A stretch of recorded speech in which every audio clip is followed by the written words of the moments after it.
Hi everyone, I'm just going to show you a short video. I've got my Honda HRX 426 for sale. It's 2005. Just going to do a short video from show you starting and running from cold.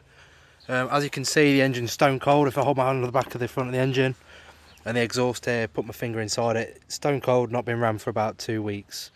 So all I'm going to do, I'd put it into choke and should start one easy pull, left hand pull.